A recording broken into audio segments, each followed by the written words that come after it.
for the ERE seminar speaker series. Today we have an exceptional speaker. Our own Hamdi Tchelepi will be talking about limitations of physics-informed machine learning for nonlinear two-phase transport in porous media.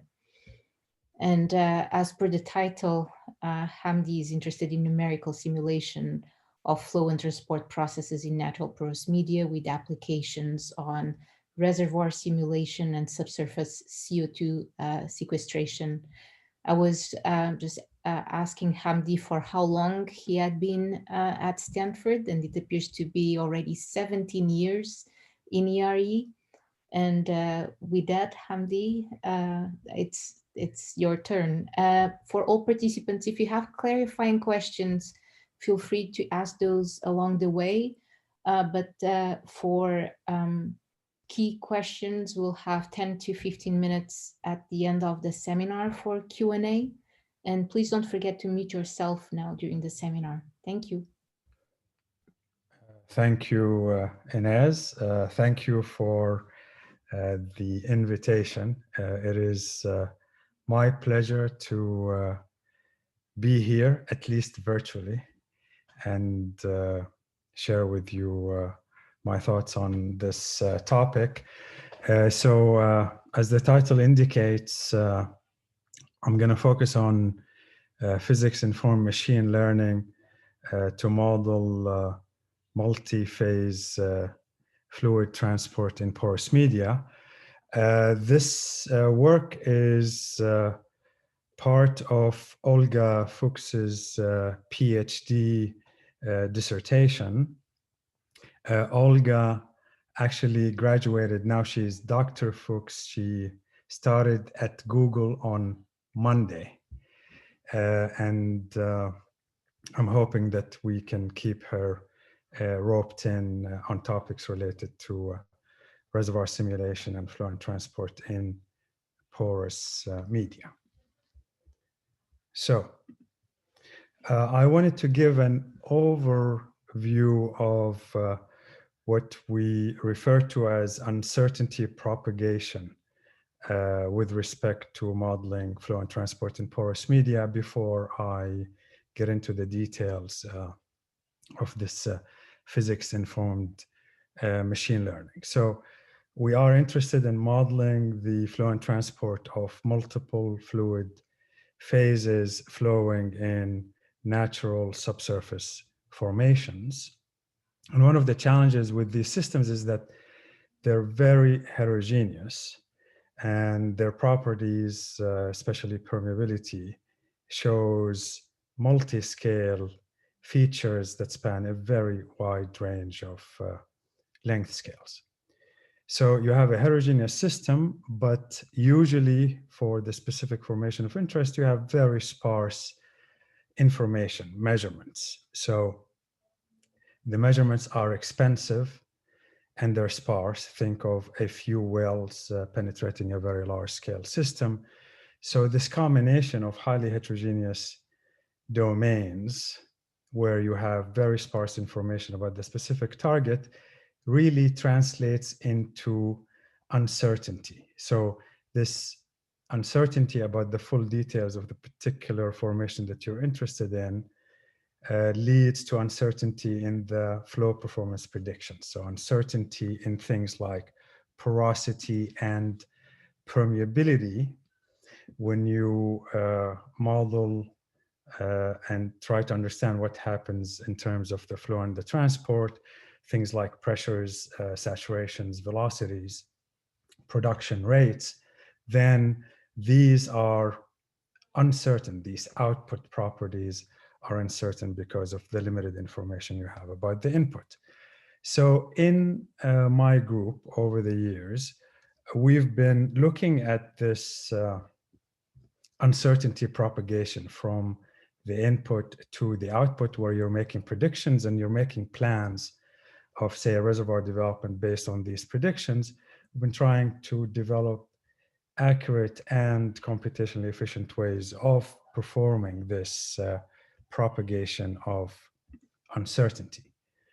So I'm not going to go into the details other than to tell you that in my group and in the research groups of many of my fellow ARE professors and the wider community of reservoir engineering and computational physics, there have been a great deal of developments and different methodologies in order to compute predictions that are really distributions. Instead of getting one answer, you actually get a range of predictions based on the amount of information that you have. And there are many different methods and computational tools to achieving that. My focus in this short talk is on machine learning methods, more specifically on what is referred to as physics-informed machine learning strategies, and some of the earliest work that has been done to put forward these ideas on the use of neural nets or deep learning strategies to solve partial differential equations and problems in computational physics. Those the credit goes to the two groups from Zabaras and Karniadakis and their students who are cited here. So let's now delve into the specific subject matter of this talk, and that is physics-informed machine learning for flow and transport in porous media. So I don't have to tell you the wave of machine learning interest is strong throughout Stanford and Silicon Valley, and for good reason, in the sense that machine learning methods have shown really a great deal of promise across disciplines, and that includes computer vision, speech and image recognition, robotics, healthcare, traffic modeling, and so on and so forth. So the machine learning community has moved towards using some of these ideas to solve forward and inverse problems in computational physics.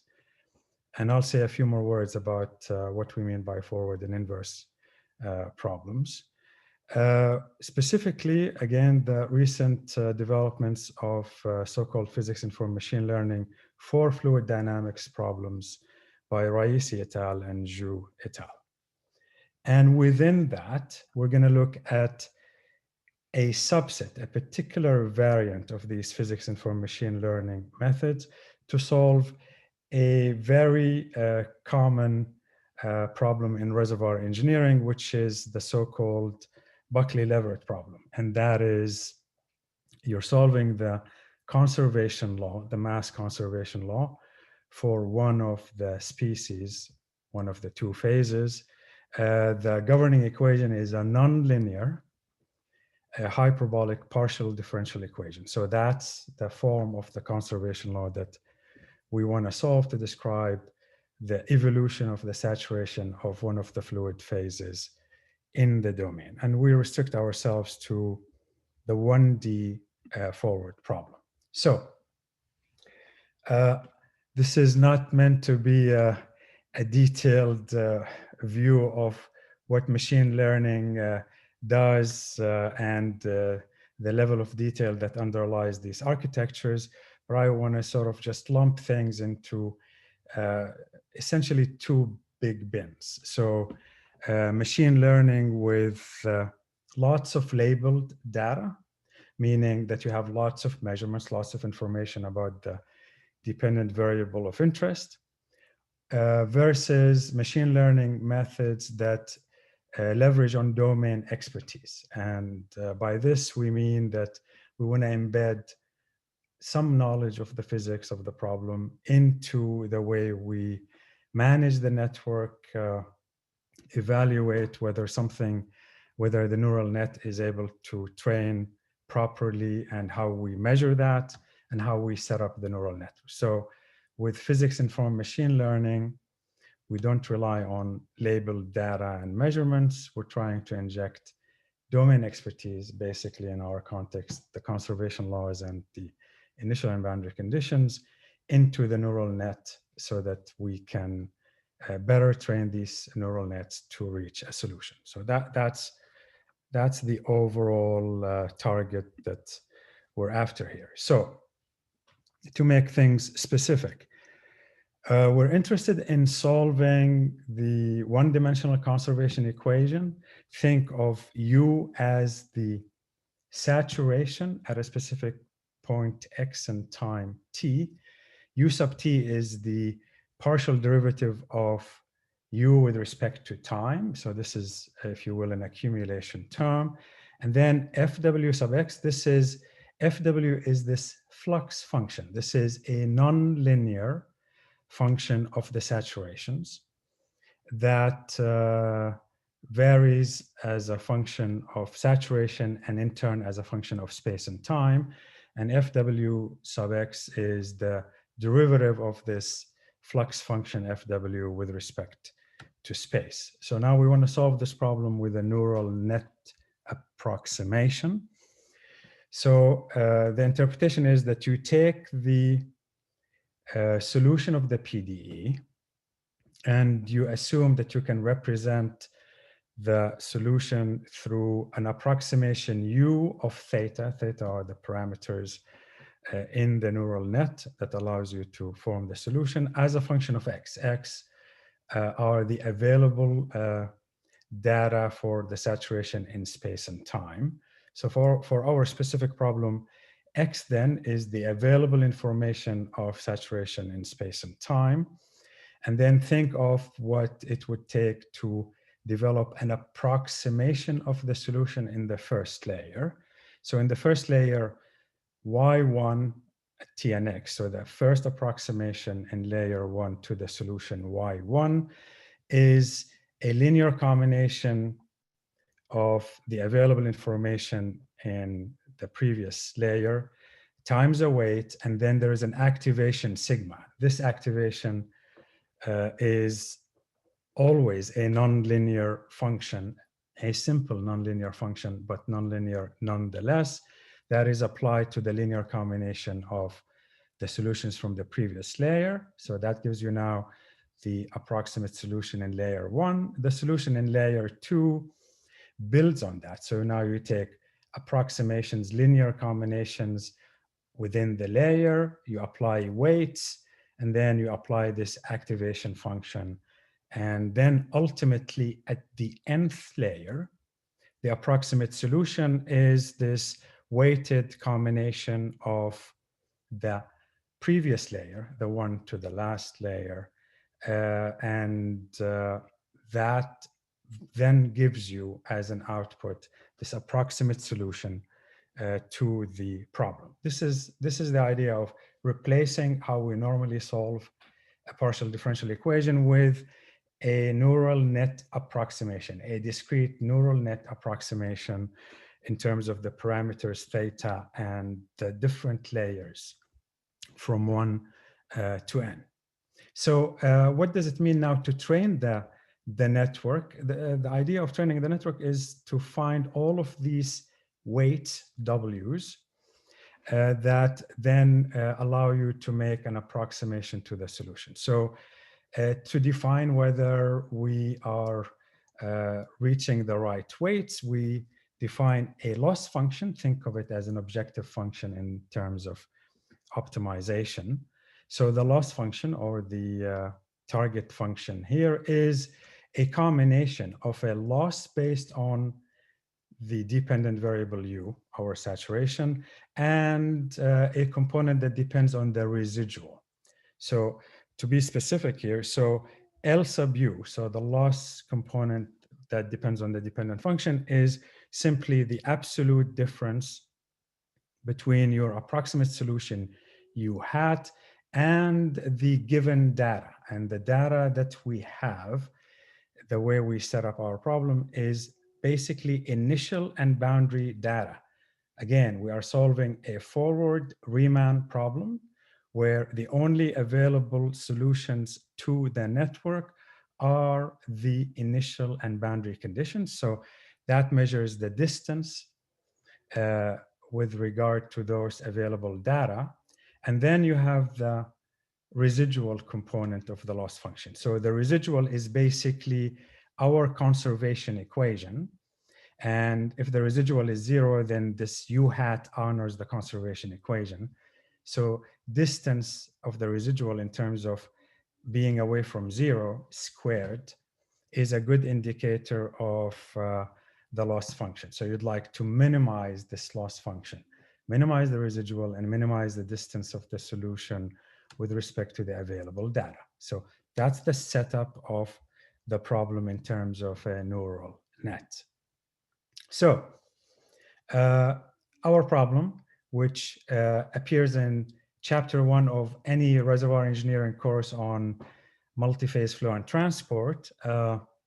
So we have this so-called Buckley-Leverett problem. Again, I'm solving my conservation equation for the saturation in one dimension. It's a nonlinear equation because this flux function is a nonlinear function of saturation. I have an initial condition of 0 saturation everywhere in the domain when I start, and a left condition or an injection condition or a boundary condition on the left, where the saturation is unity on the left side of the domain. So when I try to solve this 1D problem, given this flux function, so this is a typical shape of the flux function. It's a lazy S shape of the flux as a function of saturation.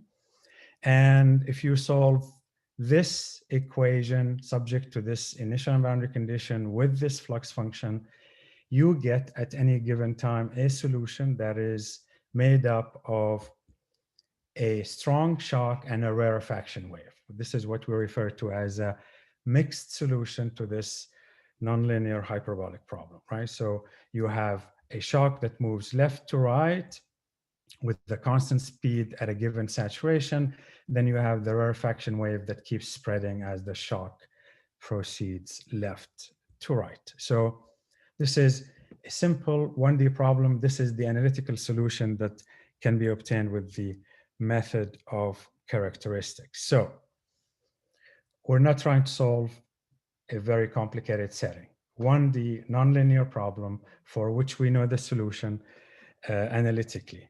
So here is the setup of our neural net. We employ a fully connected neural net with 8 hidden layers and 20 neurons per layer.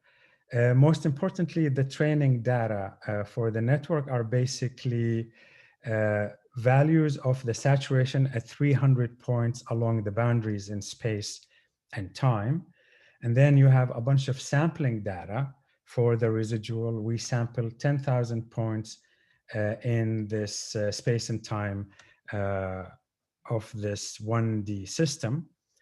And that combination then for training data in terms of the saturation and some sampling data of the residual in the interior is then used with a loss function that is based on what I showed you, a term that measures the distance with respect to the solution from the boundary data and the square of the residual. And we solve the problem with a sophisticated optimization algorithm that's a quasi-Newton method. So I know that many of the people in the audience have worked on many aspects of machine learning, and within every bullet point here on the architecture, there is a lot of detail. And I'm going to make a sweeping statement. You can ask me about it towards the end of the talk, that we have concluded that the details of the architecture and the nitty-gritty aspects of how many layers and neurons bears very small influence on the overall conclusions that I am going to share with you. So here is what you get with this neural net solution based on the architecture that I just described. Again, same problem. our 1D conservation law, our S-shaped flux function. It's again a Riemann problem with the uniform initial condition and a fixed left condition. We know that the solution, as we saw from the analytic solution, is a mixed wave, a rarefaction, and a shock. And these are solutions in space and time of the saturation distribution. I'll show you a profile that is much more intuitive to highlight the quality or lack thereof of this solution. So what I can tell you is the neural net solution produces what you can politely call garbage. And the loss function really has a hard time being reduced significantly. So here is the solution profile. So in blue is the analytic solution. So here, different times are basically dimensionless time in pore volumes injected.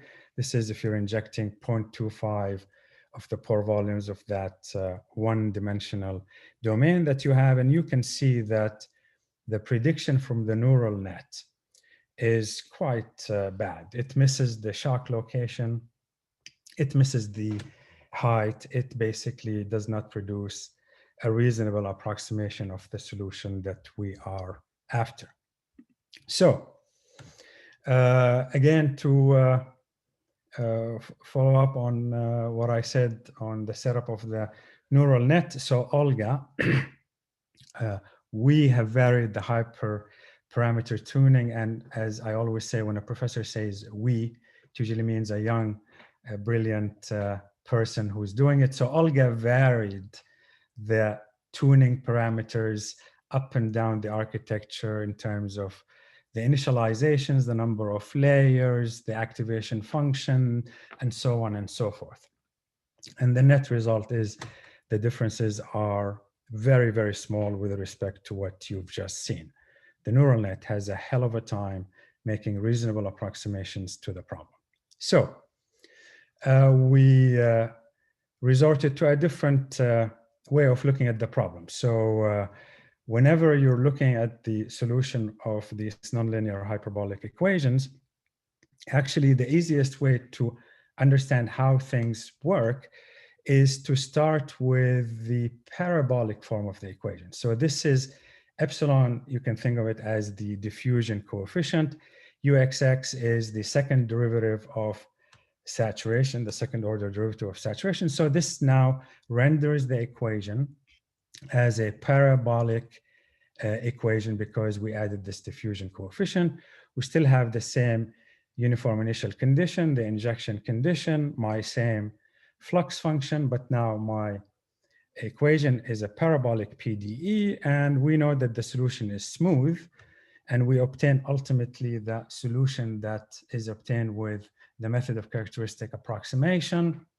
That is obtained by proving that in the limit of diffusion going to 0, you get this solution with the conservative shock and the rarefaction. So the proof of convergence of nonlinear hyperbolic equations passes through parabolic approximations taking epsilon to 0. So why am I showing you this? Because now the only thing we've done compared to what you saw before is we set to the neural net the loss function that you should be using in terms of the residual should use the parabolic form of the equation. So we have a non-zero diffusion coefficient, if you will, in the residual equation. That's the only change. So epsilon, which tells you how much diffusion is in the problem, and everything here is dimensionless. So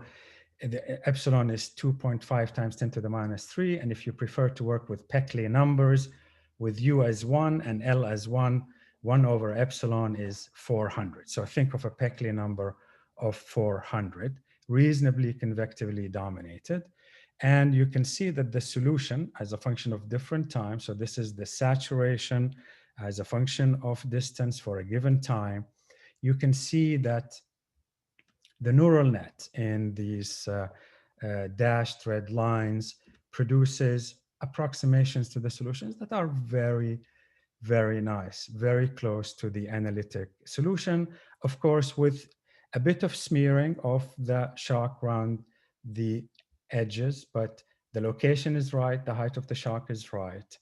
And so the neural net seems to have learned the solution to our problem properly if it is given the right loss function.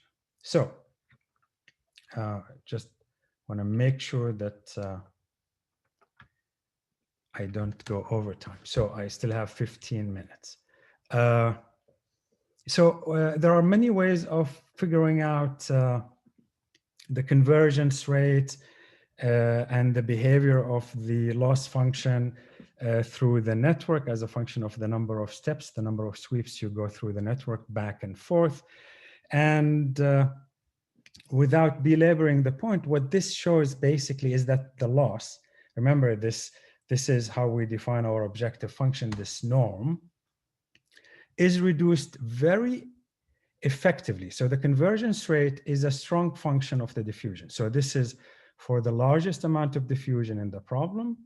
And for less diffusion, the convergence rate, meaning the rate of reduction of this loss function to smaller and smaller values, that gets worse as you increase diffusion, decrease diffusion. So large diffusion, high convergence rate, you take away diffusion, the convergence rate begins to suffer.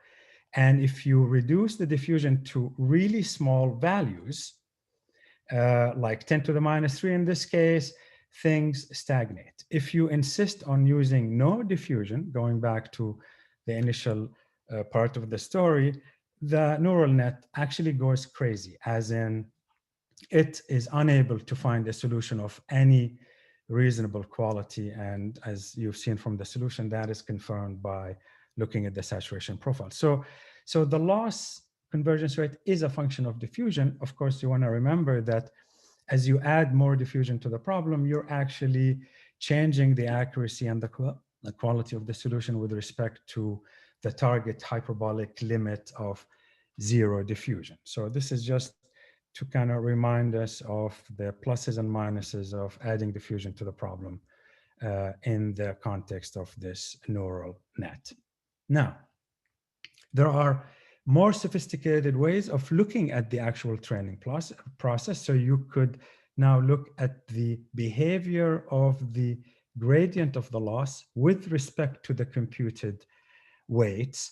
And a similar story here. So there we plotted the loss function. Here we're plotting the gradient, the changes in the loss with respect to the weights that are computed and updated. You can see that this gradient, again, reduces consistently, yes, with some jitter, but consistently for small diffusion. And as you take diffusion away, and in the limit of no diffusion, the gradient really actually increases and becomes completely unbounded. So the training process, again, reflects the same behavior for the neural net with and without diffusion, and the dependence of the actual behavior on the details of the diffusion and the amounts that you put into the system. So yet another way of looking at the behavior is, neural nets operate in a very high dimensional space. That's a function of the number of layers and neurons and weights in the system. So it becomes very difficult to visualize what happens. One of the ways of improving the visualization tools of these high dimensional spaces is to project the loss function in a lower dimensional orthogonal space of random vectors. And without going into the details, this is yet another way of visualizing the evolution of the loss function in the system.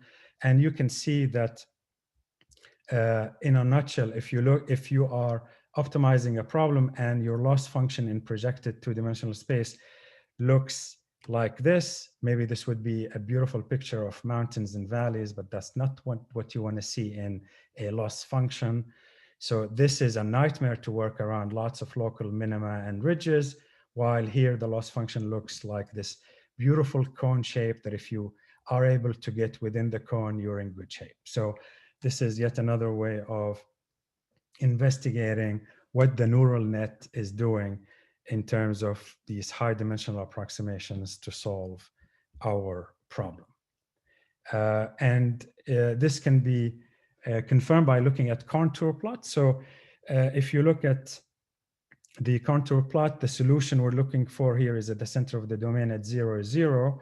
So for a high diffusion, you can see that there is a large convex region in this projected space. As you reduce diffusion, the convex region does get smaller, but it's still finite and present in the neighborhood of the solution. So the problem is ultimately convergent in terms of reducing the loss function. Yet another confirmation. So if you look at the contour plots in these two random vector directions for no diffusion, there is no convex region. The place is the solution space, even in this projected space, is full of little wiggles and local minima, and is a nightmare to find a solution around. And actually the neural net, in our experience, does not find a solution when you insist on working with zero diffusion. So to recap where we are, and I'm doing another time check. So far, based on what I showed you and our experience, this physics-informed machine learning approach to solve the forward nonlinear hyperbolic problem leads to poor approximations of the solution, especially when you have shocks and rarefaction waves. So if you add diffusion to the PDE and use that in the loss function, the neural net, without additional modifications, is able to come up with very high quality approximate solutions to these problems with waves and rarefactions. And of course, the amount of diffusion influences the quality of the solution, and it also has a strong impact on the convergence rate of the optimization process. So this has led us then to go back and change our loss function. So instead of taking the loss function as the differential form of the partial differential equation, we're actually going to feed the neural net the discrete form of the residual. We discretize it in our favorite ways. The first is with what we call an explicit scheme. An explicit scheme means that this flux derivative is approximated at the previous time level t. So with upwinding, of course, assuming things are going left to right. So this is how you would discretize the problem if you were doing finite differences or finite volumes in 1D left to right. This would be an explicit discretization of the conservation law. Then there is this dimensionless quantity, a very important dimensionless quantity referred to as the CFL number, often referred to as the throughput number. So the CFL number is critically important to understanding the stability of explicit scheme in the finite difference and finite volume world. We did not know what to expect in the neural net approach of solving the problem. So this is just a discretization of the residual equation using explicit differences, and the important quantity of this dimensionless number, the CFL number. So if you look at these solutions, now I remind you, we're not talking about finite difference or finite volume solutions. We're talking about comparing the analytic solution to the network solution, where now we insist on giving the network the loss function in its discrete form. So if you discretize the space, delta x and delta t, so that your CFL number, let me go back, your CFL number is greater than 1, you get this very bad quality solution from the network, right? If you, on the other hand, you constrain delta x and delta t so that the CFL number is 0.5, you get these very high quality solutions from the neural net. I remind you yet again, we're not looking at finite difference or finite volume solutions. We're looking at red is the network solution using loss based on the discrete residual, and blue is the analytic solution from the method of characteristics. So it seems that the neural net is able to find a solution as long as you give it a CFL number below 1, right? So that's our finding with respect to this neural net. And we know from finite volume analysis that if you actually use an explicit scheme in a finite volume setting, that this explicit scheme, in fact, corresponds to a parabolic. So solving this problem, you are actually solving a PDE, a differential continuous form of the partial differential equation that has this parabolic form where this numerical diffusion coefficient is the result of discretizing the problem in space and time using a finite volume method. And this numerical diffusion coefficient can be quantified with the help of the CFL number and the spacing of the grid delta x, right? Okay, so this is just an interpretation, right? Based on what we know from finite volume methods, we know that if you solve the discrete form of the equations in explicit form, you're actually solving a parabolic form of the governing equation. And we know that it has this numerical diffusion coefficient. And we also know that if the CFL is greater than 1 for this problem, it blows up. And if it's less than 1, then we're in good shape. And it seems that the network is doing things similar to what a finite volume method does. Now, do we know why? The answer is no. This would be an interesting PhD problem for the next person to follow up on Olga's work. So let me know if you're interested. So I'm close to finishing up. So we went one step further. So now we give the network the implicit form of the residual function. And this is implicit as in finite differences. So implicit in this context means that the time level that we use for approximating the flux function is now the current time level, t plus delta t. So it's implicit because now you have unknowns in space and in time, and you need to solve a system of equations to solve the problem. So implicit solutions in the finite difference world are much more expensive than explicit solutions. Nevertheless, here is the implicit form of the equation. And if you analyze this equation similarly, you know that you are solving an equivalent parabolic equation that has a diffusion coefficient of this form where you have 1 plus CFL. So the diffusion coefficient is always guaranteed to be positive. And as a result, in the finite volume world, using such an approximation leads to solutions that, in terms of stability, are independent of the CFL number. They are stable and convergent for any CFL number. So how does a neural net perform? Lo and behold, it does similar things to what we saw with the explicit form of the residual equation. So here, the CFL is greater than 1 because we want to test whether the neural net can solve a problem with a CFL greater than 1. And given a loss function based on the implicit form, it appears it definitely can. And of course, the amount of diffusion depends a great deal on the spacing delta x and delta t. So here, the numerical diffusion coefficient is 10 to the minus 2. The approximations are not bad. They're smeared, but they can be better. So if you refine in both space and time, you keep the same CFL number, but the numerical diffusion coefficient is now smaller. And so you can control the accuracy of the approximations learned by the neural net by working with a much smaller effective numerical diffusion coefficient. And you can see that the solution approximation is pretty good. Okay, so this brings me to my conclusions. I'll do one more time check.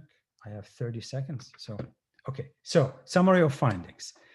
The physics-informed machine learning to solve forward nonlinear hyperbolic problems. If you insist on giving the loss function the hyperbolic form of the equation, you're not going to get a good answer.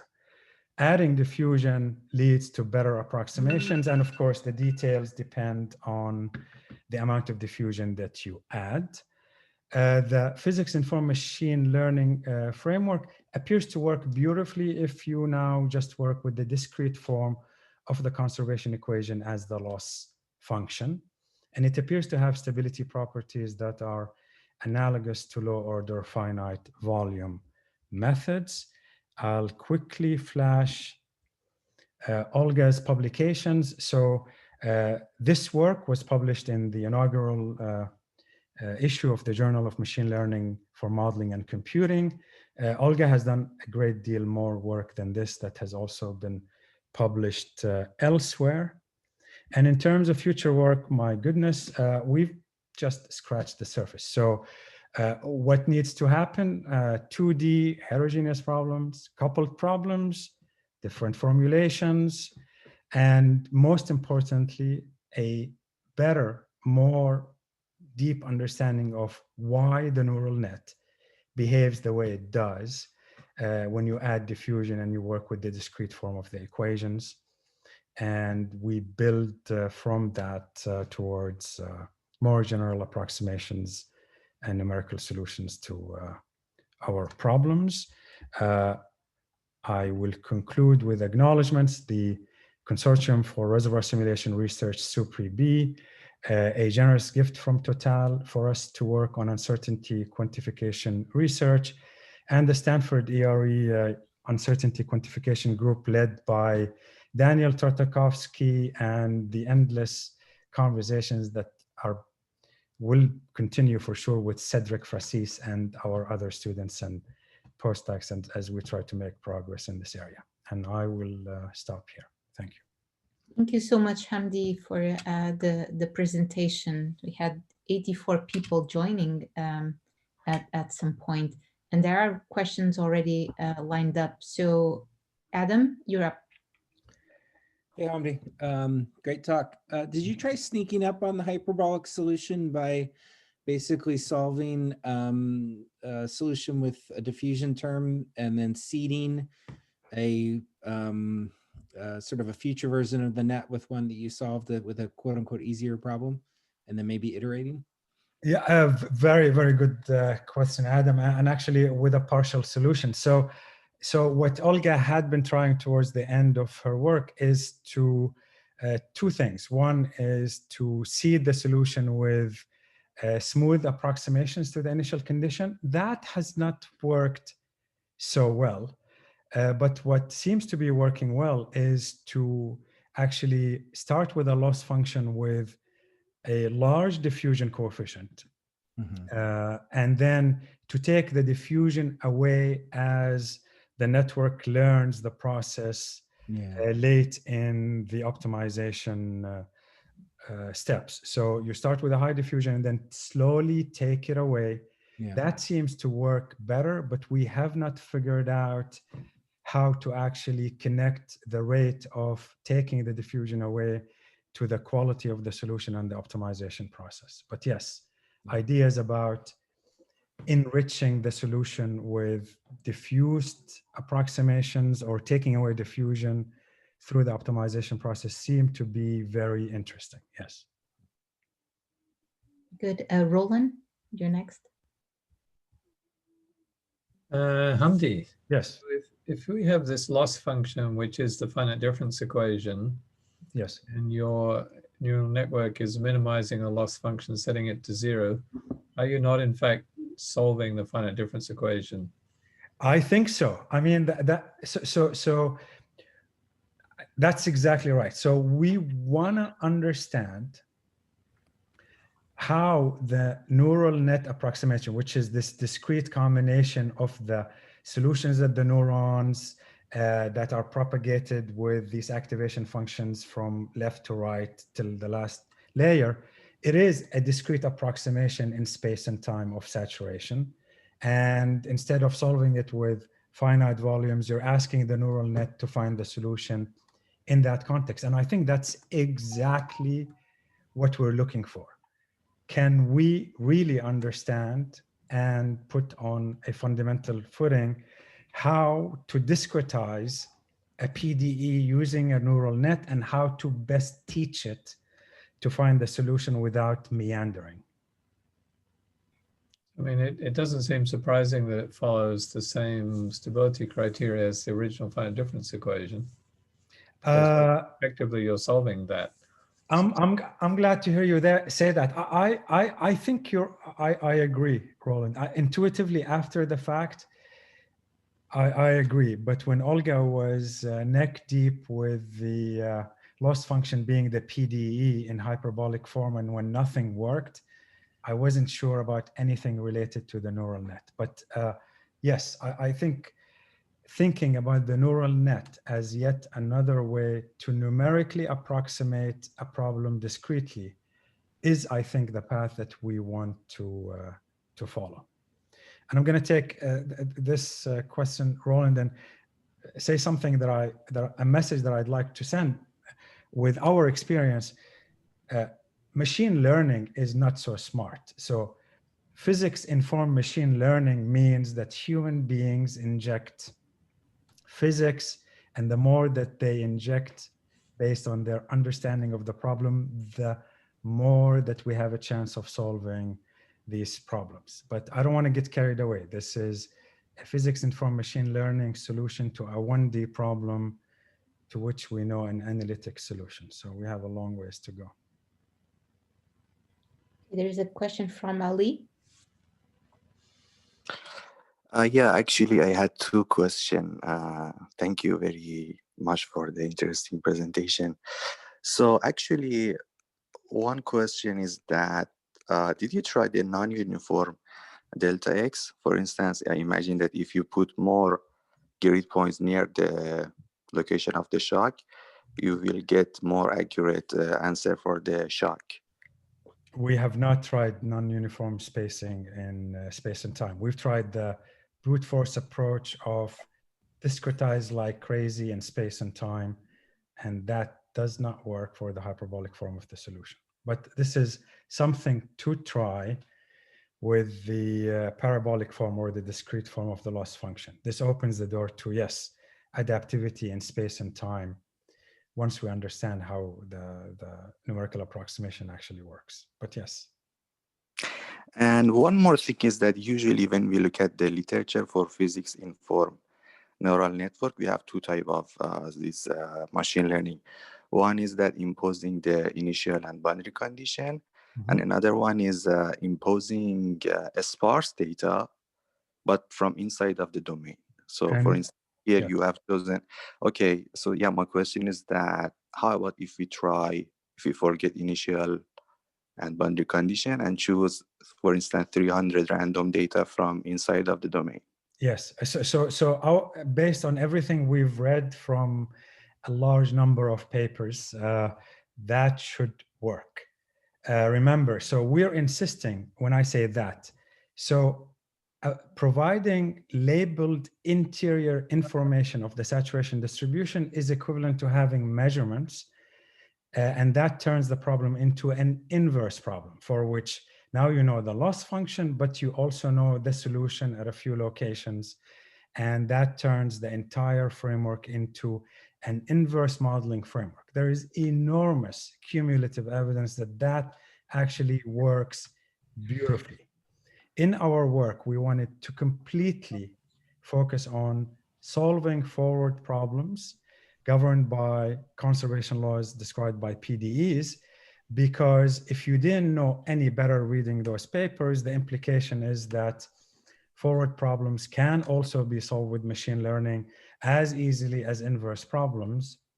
And on this, we find that is not the case, and that forward problems are much, much harder for a neural net to solve in the absence of measurements in the interior. Thank you. So next we have Ross. Hi, yes, thank you very much. So I had a question. Can you just talk briefly about the benefits and the applications of this deep learning approach? Because in this scenario, it seems like you have a analytical solution. So for any offline application, you would just run that. So is this just to speed up the solution, or is this kind of a stepping stone for something where maybe you have a more complex physical problem that you want to add in machine learning? Yeah, thanks, Ross. Actually, as wonderful as Olga's work on the topic is, this is basically saying, please do not use network-based solutions to solve forward problems. Not yet. So this was just an attempt to find out what is the machinery for a neural net actually finding a solution, and whether ultimately it can be a useful strategy to solve more general problems, forward and inverse problems. But as of the current state of affairs, at least based on our perspective, you should stick to finite volume methods and other strategies to solve things we know how to solve. Let's find out more about neural nets and forward problems as we move forward. So this is a stepping stone, using your words, Ross. Thanks. All right, thank you. Thanks. Luis has a question now.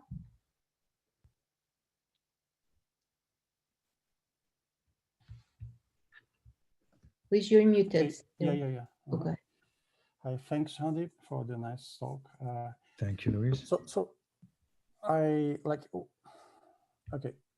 So did you guys identify any kind of like upwind structure in your W's in the network? And I mean, the reason I'm asking this is because maybe you are trying to. Okay, and the second question would be like, what was your initial settings for your network? Like the doubles would be 0 or some residual number? Yeah, so good question, Louis. So do we know how to map the physics behavior of the evolution of the problem on the neural net? The answer is no. We have not been able to map the evolution of the numerical solution on the net in terms of what we understand about the evolution of the problem. And that's the biggest mystery about these neural nets that we want to uncover. In terms of the starting point, Olga tried almost everything under the sun. So uniform initial conditions, no labeled data, randomly labeled data with non-zero residuals, solutions that are close to the original approximation, anticipating the shock evolution, smeared initial data that are close to the solution, and all kinds of variations on the initial conditions. And almost everything works if you have diffusion in the evolution of the problem, and almost nothing works if you don't have diffusion in the problem. Mm-hmm. Okay. Right. So I have a somehow, I guess, naive question here, but so how does the method, first of all, perform compared a non-informed physics neural network to? Yes. And how does that change? I think that relates to one of the previous questions. Yes. If you just seed just a few observations that are not just initial or boundary conditions, kind of one at a time, how many observations do you need to have? So good question, Annette. So we have not spent a great deal of time looking at this, the inverse setup of this problem, where you have some observation data, and depending on the sparsity and density in space and time, how the inverse approximation works. There've been a great deal of work done in the literature on those types of problems, not specifically the Buckley-Lever problem, but there's a lot of sort of working experience with the density in terms of space and time of the labeled data that's available to you and the nature of the labeled data. We didn't look at any of those in terms of an inverse problem. So in those problems, the loss function, the easiest loss function would be the distance between the approximation at those co-located points, and that makes up the loss function, and then you minimize with respect to the available distance from observation data. In our case, the only thing you could do is inject some physics-based label to measure distance from quality of the solution, and that's what is referred to as physics-informed into the loss function. But if you want to derive projections, yes, wouldn't you be more interested in the later rather than the former? So in a practical setting, actually, the real long range interest is in being able to perform forward solutions that are conditioned consistently on all available measurements, say saturations, pressures, and rates, and then to make projections of these approximations forward in time using a reservoir simulator, right? So the larger context always wants to combine the physics of the problem with available measurements to calibrate and then to make predictions. And in the context of what I talked about here, we just insisted on looking at, can the network replace numerical methods for solving PDEs, or at least compete with numerical methods for solving PDEs in order to see if machine learning can ultimately become the one and only framework that allows us, which I am extremely skeptical of prior and even more skeptical today, that allows us to say, ignore physics, ignore PDEs, ignore finite volumes. And so that's why we focused on purely the forward problem. But in practice, everybody wants to make predictions of complicated flow and transport processes that combine measurements, that calibrate the description so you can make predictions into the future that are fully conditioned on all available information. Got it.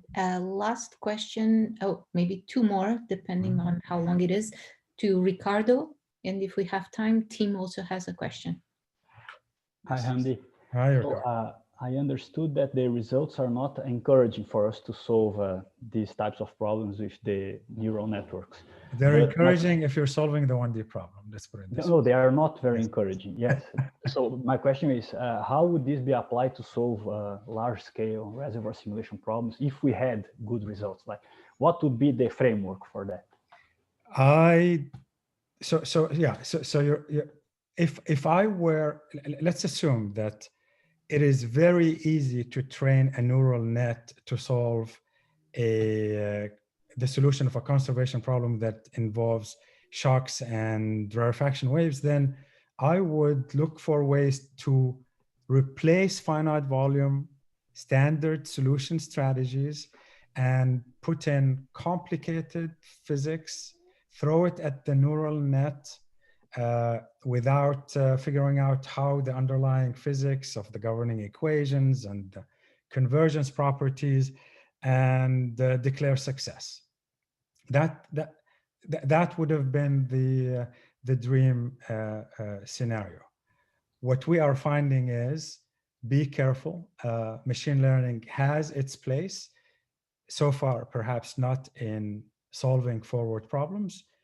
Maybe in a few years or less, if brilliant people find out ways to approximate forward problems that avoid detailed analysis of the governing PDE and the physics and so on and so forth, that would be wonderful, but I fear that that is a panacea that I wouldn't hold out much hope for.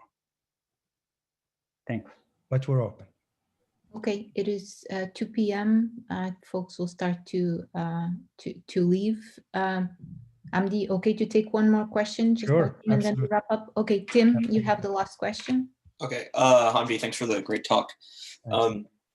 I was, can you go back to what the input of the network is? I think I may have partly missed. So the input to the network are the initial data and at a few locations in time, and the boundary conditions, the boundary condition in space. So you have at t equals 0, the saturation is 0 at how many points you want. I think Olga used a total of 300 points for the initial condition and the boundary condition. I see. Okay. That's it. Okay. Okay. I guess I just had a couple of quick technical questions. Sure. Why did you use a fully connected network instead of like a convolutional architecture? She actually tried a convolutional architecture, and the results are not that much different from the fully connected network. Okay. And then the second one was just sorry, Tim. So I will add one thing, and Olga is not here to defend it. So I thought I understood what a fully connected network does. I have a hell of a time understanding what the CNN does to a transform function. But nevertheless, she tried CNNs, and that didn't produce better results, at least in the hyperbolic form. I see. I see. And then my other question was, why did you choose the LBFGS optimizer compared to stochastic gradient descent or one of the variants? Again, she tried variants of that. She tried the Adam optimization strategy. She tried a variety of different optimization schemes and reduction schemes and even hybridizing. And there are small differences between the different optimization methods, but the overall theme is, again, a loss function that employs a hyperbolic form when you're trying to solve a problem with shocks doesn't work, and a loss function that has diffusion or a discrete form that has an implied diffusion seem to solve the problem. I see. Okay. All right. Thanks. We do need to wrap up. Thank you so much, Hamdi. And if folks have additional questions, just email Hamdi for follow-up. Absolutely. See you all next week. Bye-bye. Thank you so much. Thank you. Thank you, Hamdi. Cheers.